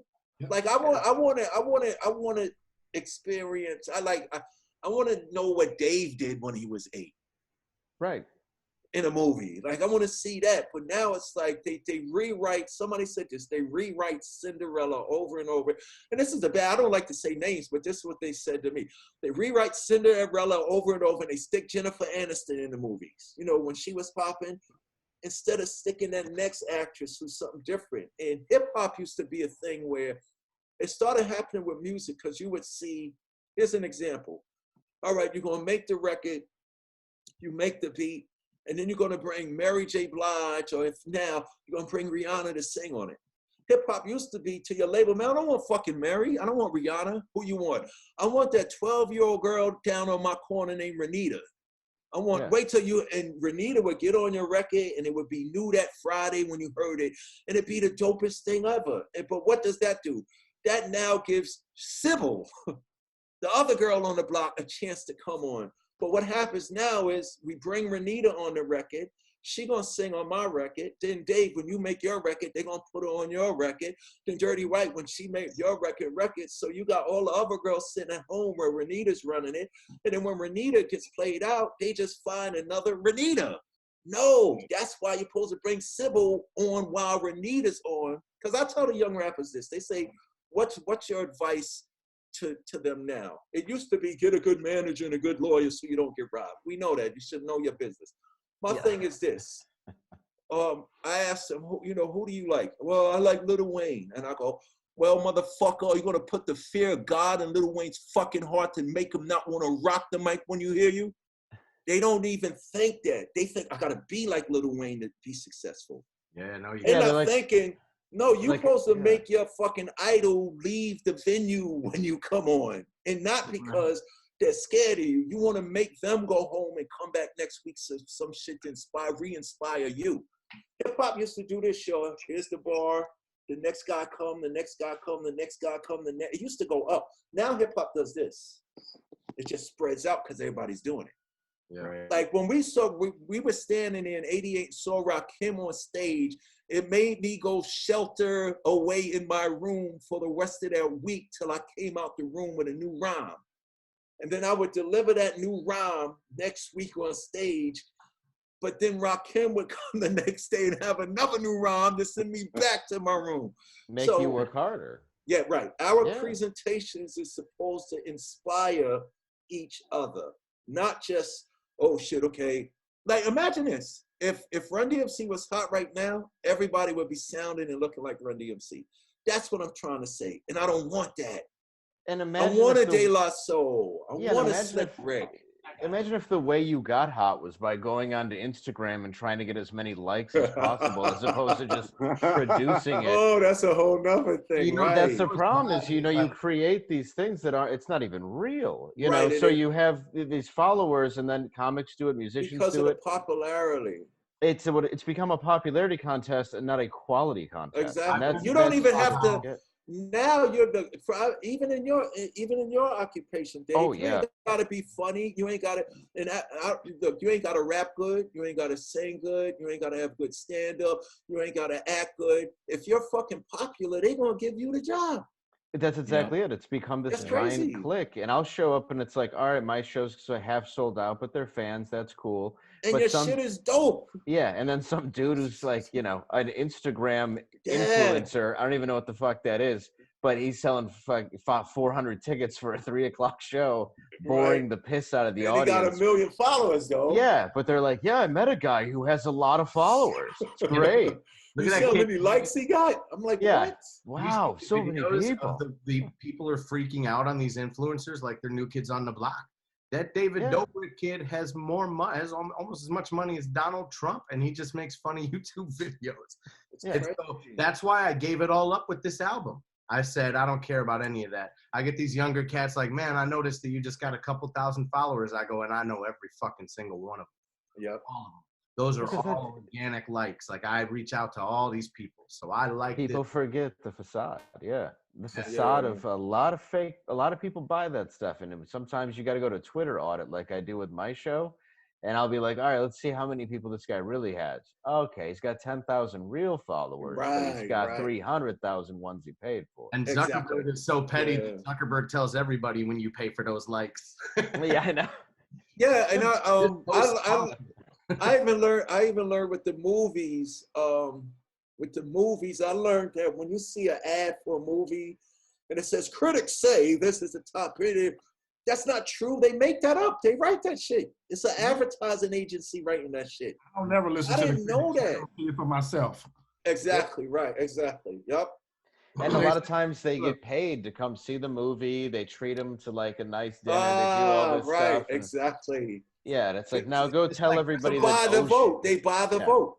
Yeah, and they're like, go tell everybody Ocean's 8 is a watchable movie. It's amazing. Yeah, it's amazing artwork of filmmaking and this and this. Yeah, so progressive. All-female Ghostbusters cast was perfect. No, it's hilarious unless you count comedy. Then no. My slogan is "Fuck what the people say." Amazing film. Yeah. What's that? My slogan is "Fuck what the people say." Right. Speed 2 was a great film. Which one? What film? What happened? What was a great film? I was saying that Speed 2 was a great film. No. Oh, yes. I didn't hear the Speed 2 part. I just heard I didn't hear it either. I just heard great film. Yeah, the face identification break. Speed 2 was good. No, it wasn't. I can't even know. No. What was it? Speed 1 was actually good. Yeah, it was. Speed 1 was actually good. Dennis Hopper. It was really good. On my life, I had this conversation 2 hours ago where I was explaining why Speed is a good movie because of Dennis Hopper. Yeah, no, it was amazing. Waterworld is also a good movie because of Dennis Hopper. It is. And then Postman, which is Dry Water World, is not good. He said Dry Water World. Same film. Yeah. Put up a dry land. Yeah, exactly. We have water. It's the same movie. They just. Oh, yo, do y'all watch decent? What's the guy you watch that do the things about the movies, about making the movies? Cinema. What's his name? Pitch Meeting. Who? Pitch Meeting. Y'all know about Pitch Meeting? Online? No, I'll check it out. What is it called? These are Screen Rant. Just me. what is it? Oh, Screen Rant. Yeah. Oh, Screen Rants, I know. Yeah. No, my son showed me. It's hilarious about pitching the meetings and gigging on the films and stuff like that. By the way, crazy. shout out to your son who makes some pretty good music himself, D-Son. They just shouted you out, D-Son. Thank you. Make sure you guys check him out. He makes some really good music. It's like The Weeknd if it was a little hip hop. I like it a lot. Very cool. Thank you. DSonMcDaniels.com. Check him out. Cool, for sure. Well, we're gonna let you go in a minute, but I had one more question. It was something we were talking about earlier when you were talking about Rakim. No. I just want to know your opinion on this conspiracy theory. Oh, what's the People say that Rakim wrote "Summertime" by Will Smith, and they both deny it. But there's weird stuff on the writing credits. If you listen to "Summertime," think of the cadence. Here it is. No, it's definitely just a bit of right. Do I think Rakim wrote it? Let me see. Will called Rakim and said, "Yo, write it." That's possible. I think maybe if anything, it was set up by the label. You know, like we're gonna have Rakim write you this lyrical summertime jam, and of course Will's gonna say, "Okay." Oh yeah, right. And of course Rakim is gonna deny. And it. if he didn't, Rakim says, "No, he stole it from me, stole my flow." So either they're in on it together because it changes from, you know what I'm saying, or Will just was highly influenced by Rakim. Mm-hmm. You know what I'm saying? But every time I listen to it, man, like he uses them big words that Rakim always used. You know what I mean? You don't think Will would have wrote that? Break the monotony of all this hardcore dance it has gotten to be. Right. It don't rhyme like that. Right. Right. It's true. It's Will Smith. Is the Fresh Prince trying to be Rakim, or is Rakim giving his blessing to the Fresh Prince? Also, that's a great conspiracy theory. I don't know if it ever got mentioned, but Hush in Death by Stereo actually ghost wrote for Will Smith one time, and then really found out LL ghost wrote for us. Did he really? Nobody knows that. Yeah, LL. They do now. Well, it wasn't even ghost, but I think he got the credit. LL wrote "Can You Rock It Like This" for us. That's my favorite. In '85. Yeah, really? LL, "Can You Rock It Up"? Yeah, I can see it if I eat a. Can You Rock It and Play It, Kevin? That's Russell came into the studio because he had just signed LL, and he was like, "Yo, this young kid that loves y'all wrote a song for y'all." The kid, and he was like, "Who?" The kid that we just signed and made "I Need a Beat." And LL was cool. He's 3 minutes from my house, Farmers Boulevard. So he's okay. The first thing is let's hear the record first. You know what I'm saying? And he wrote "Can You Rock It Like This" for Run DMC. I love that beat, man. The first time I saw Crush Groove, that beat just stuck with me. It still does to this day. That beat is my favorite out of everything. Thank you. Yeah, LL wrote that, and Public Enemy wrote "I'm Proud to Be Black." Oh wow. Yeah, I'm proud to be black, y'all. And that's a fact. Public Enemy wrote that. Did you like the spoof of that in the movie CB4? Loved it. Yeah, it's one of my favorite movies. Amazing. When they did King of Rock, remember that? It was amazing. Yeah. See, yes, I loved all of that. That's very cool. Yeah, that was super, super cool. There's also the Fear of the Black Hat that has some of that too. That people just don't know that movie, and I love that movie. Yeah. LL's one who's been doing some real special things through this quarantine. Him and Donnie Wahlberg, I've been watching. They go on Instagram Live, and people request to go on live with you. They've been accepting random people and like, yo, what do you want to talk about? Like, ask me anything. And like, awesome. One dude that cracked me up, he answered, and he's in his bedclothes. And then LL actually answers and just goes, "Yo, baby, LL on the phone." He comes out up looking haggard, and she's like, "Right." But I think that's my God. They know that the fans need that, and we're all so why not use that? Like like the celebrities giving back. Yeah, break down the separating walls. Right. For sure. Be touchable and reachable, and continue that. That's where the power's at. Exactly. Like I got little kids, man. DMC, man. I remember when y'all came to Brooklyn, man, and y'all ain't have no bodyguards, and you signed my napkin. I still got the napkin hanging on my wall. It's kind of deteriorating, but I still got the napkin on my wall. And it was just so cool because y'all was approachable. Right. That's what we have to do. Yeah, more people need to be like you and LL and whatnot. You've been nothing but cool and a class act since I met you. We're gonna let you go, but it's weird to interview somebody and like you want to ask if they have anything coming up, but I know that answer. So yeah, I got a bunch of stuff coming up. That's real funny. But here's a mind blowing thing. Bumpy Knuckles, one of the greatest lyricists in the history of hip hop, underground, hardcore, everything. I'm telling you, he goes toe to toe with your top three and probably takes them out. Bumpy Knuckles produced. He didn't rap on it. He produced a song featuring, you ready? DMC, Chuck D, Public Enemy, and Ice-T. Featuring DJ Jazzy Jeff on the turntables. It's called Me and My Microphone. It will be out probably in June because we definitely shooting a video for it. That's awesome. That's crazy, right? That's awesome. Yeah, so we're dropping that. I also have an album coming out.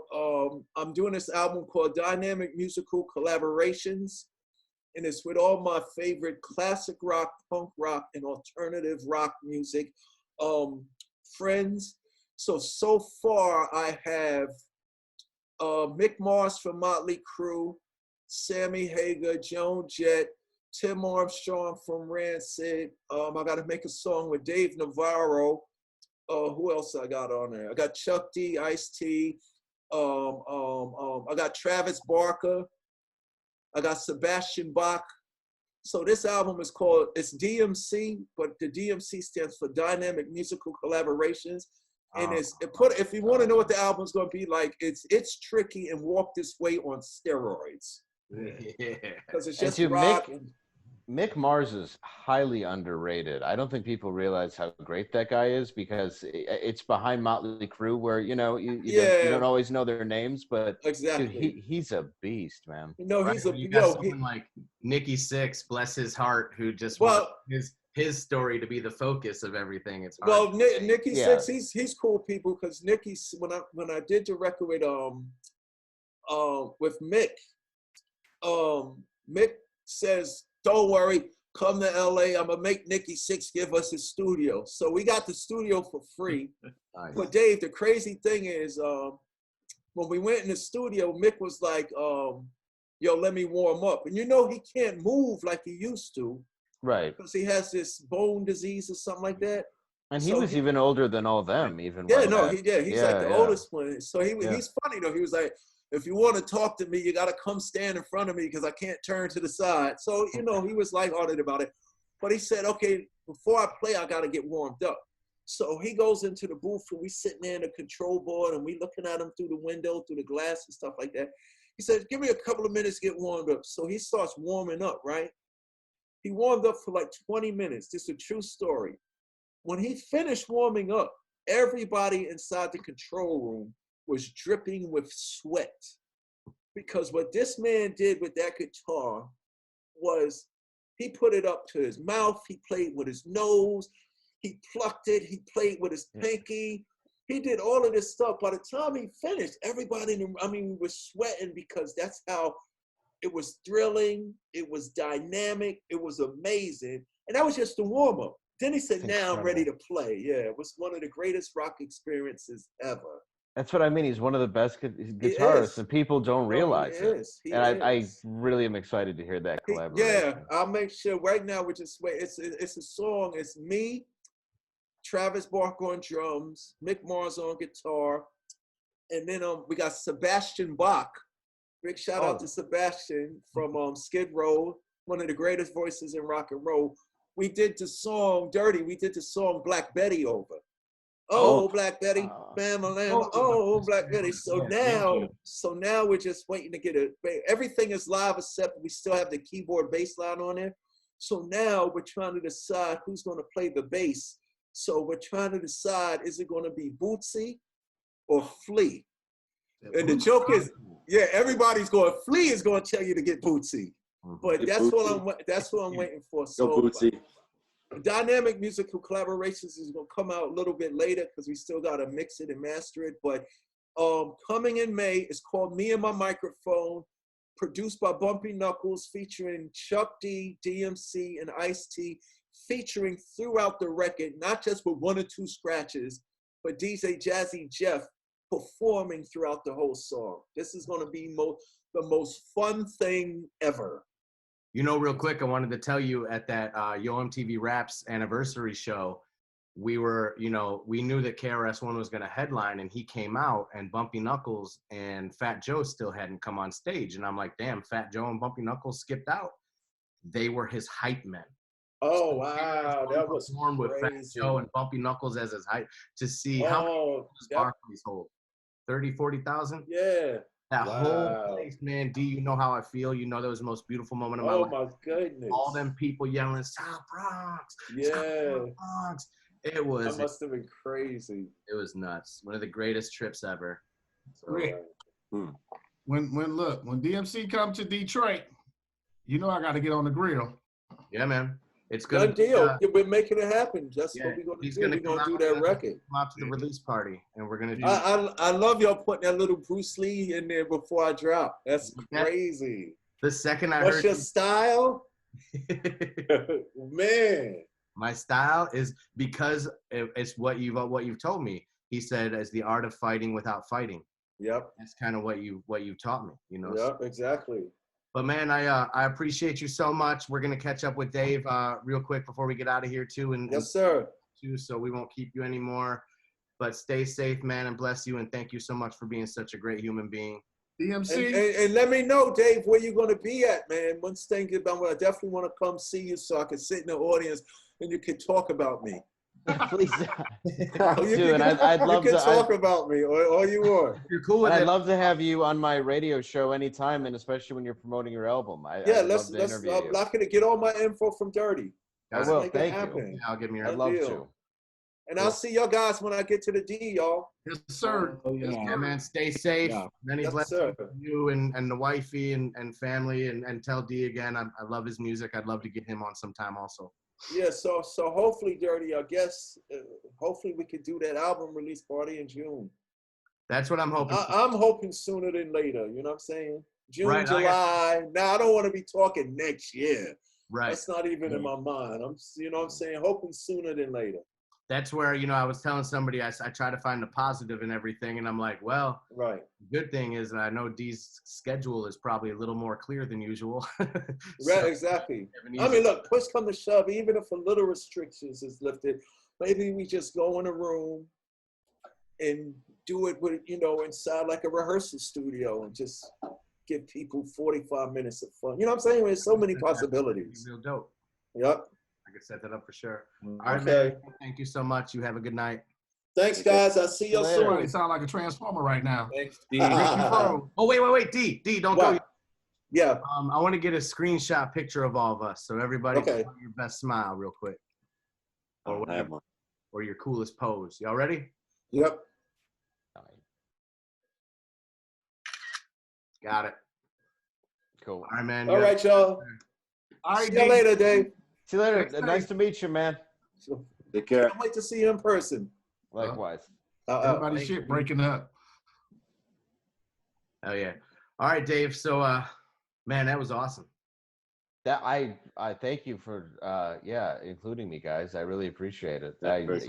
You'd mentioned doing it like off. I'm like, no, I want all of us in there. You know what I mean? Yeah. I think you were a host of Dirty Words at one point. So I'm just a diehard fan of music with absolutely no rhythm or any ability to make it. So I just envy what you guys do. So the fact that I'm even on a hip hop album is really, really exciting. And I didn't think whatever tonight because I'm excited. I can't imagine like how often somebody's like, "Aren't you DMC from Run DMC?" So he's gonna die when he hears. That's why when we talked, we're like, the people watching when you hear this. And then when you hear the outtakes, the bloopers, I remember I was having a bad day, and I'm like, man, Dave is quarantined. Let me send the bloopers over to him to try to make him laugh. Like, it's so cool, man. It's such a great album, and like, like the whole bringing you two together and introducing you. Because I saw when somebody's like, "That's so cool, you met him," and I was like, "Oh man, I have to make this happen." So I'm glad. Yeah. No, and I appreciate that, and the stuff you played for me in the studio that day, and what you've put into it, and it just sounds amazing, man. I mean, it really is a great and I've only heard a piece of it, and it was incredible. But your excitement for it and everything that you've done, I'm really looking forward to it, and I know it's going to be successful. And you need to also come on my show so we can help sell some copies for you. Right. Now I know that D, because I know he was in Jersey. Now that I know he's back in New York, like we can probably make something real cool happen on your show. Yeah, I didn't realize he was here either, because I knew he was from Harlem, and that's where I live right now. So that's it's cool that he's so close by. Yeah, I'm wondering if maybe he has 2 spots. I just know because he sent me out some signed Adidas for the Diffused Radio benefit before from Jersey. I still have that box. But so you just dropped an album, and I listen to it right now and be entertained right now. It's on Apple Music. It's on literally everything. So why don't you tell everybody about it? And then tell them the story of the... Oh, that's just disgusting. I bet every girl listening will be like, Jesus. It's the Dirty Words radio show. I have a couple stories, but that's a different thing. Right. Yeah. That. Chris just signed on, by the way. Chris, I just wanted to tell you again that we love you, brother. We're all here for you. Yes. Yep. Love you, man. Yep. Shop to Chris for sure. Yeah, we have a friend, my sister, our buddy Chris just lost his dad 2 days ago. Oh, Jesus. I'm sorry to hear that. Yeah. So, but let's talk about your album, man. Let's, in lieu of that, and it's even giving Chris something to distract himself. Tell everybody about this record that they can go listen to right now. It's got a lot of real stories on it from my life. It's one of the most personal albums I've done that includes, the mental hospital werewolf story, or just I guess you could say the aside where I talk about, going down on a woman during her time of the month, and I call it a Heath Ledger Joker. You wearing the stop sign? Yeah. Yes. Red Wings. Red Wings, yeah, for sure. Detroit Red Wings. Yeah. It's like pennies. Which, yes, I have that too. Yeah, that tastes like pennies line. And then I did that. I didn't even know if I was going to put it on the album, but then I thought, why don't I just have me as Heath Ledger as the fucking cover? So it's the most disgusting joke on the album. And that's what I dedicated the cover to. So the name of the album is Nimble Fingers, which is about it's about dope streets in Detroit. Actually, is what it, how they used to do bird calls like caw, and now it's just available everywhere. So I talk, especially people from Detroit, I talk a lot about what it was like to go and score drugs back in the day. So if you can relate to that, I think you're definitely going to enjoy it. And yeah, pretty easy. Yeah. Honestly. But weed's so easy. Like now you just walk into a store. I'm like, that almost seems more complicated than just pulling off I-94 onto French Road and Weyburn and waiting for a bird call. I used to live off of Weyburn. What's that? What part of Detroit? I grew up on the Grosse Pointe Harper Woods border on the east side. That don't count. I was born. Well, I know it's not. It's not Detroit. But I was born at St. John on 7 Mile. Okay. And then I grew up on 8 Mile in Harper. I wish I lived in the farther end of Grosse Pointe. I didn't have to worry about money. And then you talk about I work right down there, Dave, so I know that area very well. Yeah, it's a nice area. Yeah, it's cool. Eastland Mall and stuff is not, it's interesting. You don't want to go there no more. No, it's only one store and they have one purple suit for sale, and then that's it. Is Mr. Allen's still there? I don't think they've raised their prices. Story about Mr. Allen's got bought out. Yeah, Mr. Oh, did it really? Yeah. Yeah, they're not Mr. Allen's anymore. Oh, I didn't even, because sometimes before my show, I play either Mr. Allen's commercials or Mel Farr commercials from. Mel Farr.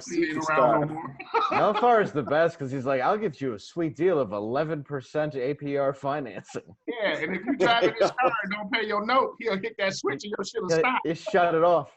And then sometimes it just shuts off anyway. Hell yeah! That's so much trouble for that. Dog, come on, dog. Me and dog want you to go. Telegraph Road. I just loved when he would have celebrities on. He'd have Sinbad, like, where can I get a car? And then he would just fly in his brown suit and his. He looked like a You weatherman. can fuck around with Mel Fire if you want to. Shit. But I remember Dave said that I would understand the artwork because I told him I loved it. And he's like, yeah, you'll understand the artwork when you hear the album. So yeah. I'm listening to the album. And then as soon as I heard it coming up, I'm like, oh, man. And then as soon as he said it, I can't look at the album cover. I know. It's so gross. I just had to put that on there. And then the rest of it's just it's more personal, just true stories and real things that happen and about addiction and stuff. But yeah, I figured, why not make the most inappropriate, bloody pussy eating joke? So was that the joke part of the real story stuff? That was, I'm sure I've done it. I used to drink a lot.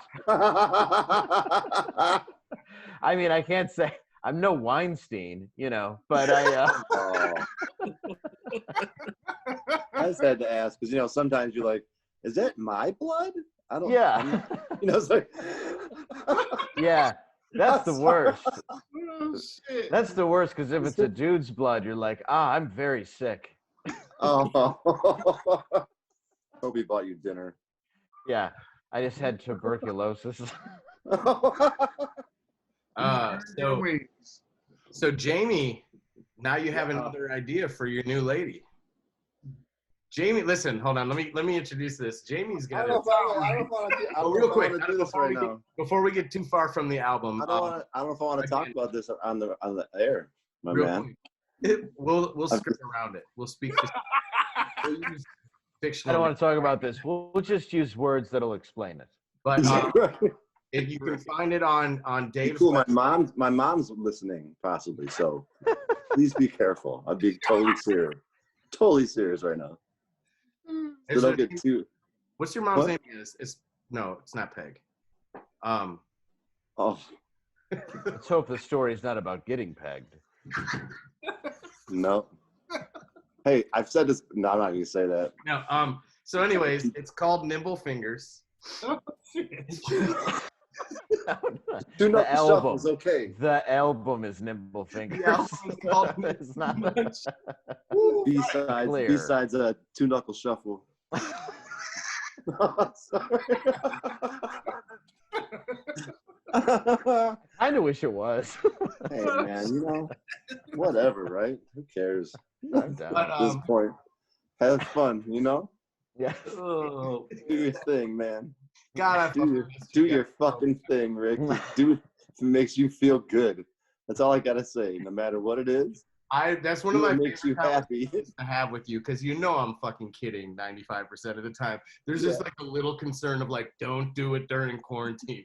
So you just basically he met a new girl that's a freak, and all I'm gonna say is her first. Take it easy. Well, right? Okay, but people are watching.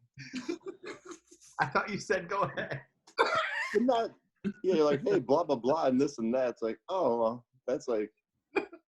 Wow. You could have said he has a friend who met a new girl who's a freak. Yes. Okay. Gotcha. Yeah. Okay. See? Open-minded. Anyway, so it's called Nimble Fingers, the album. And I want the story now. What? No. We won't do it on air. But yeah, will you text me? Oh, for sure. Okay. Yeah, as long as we can.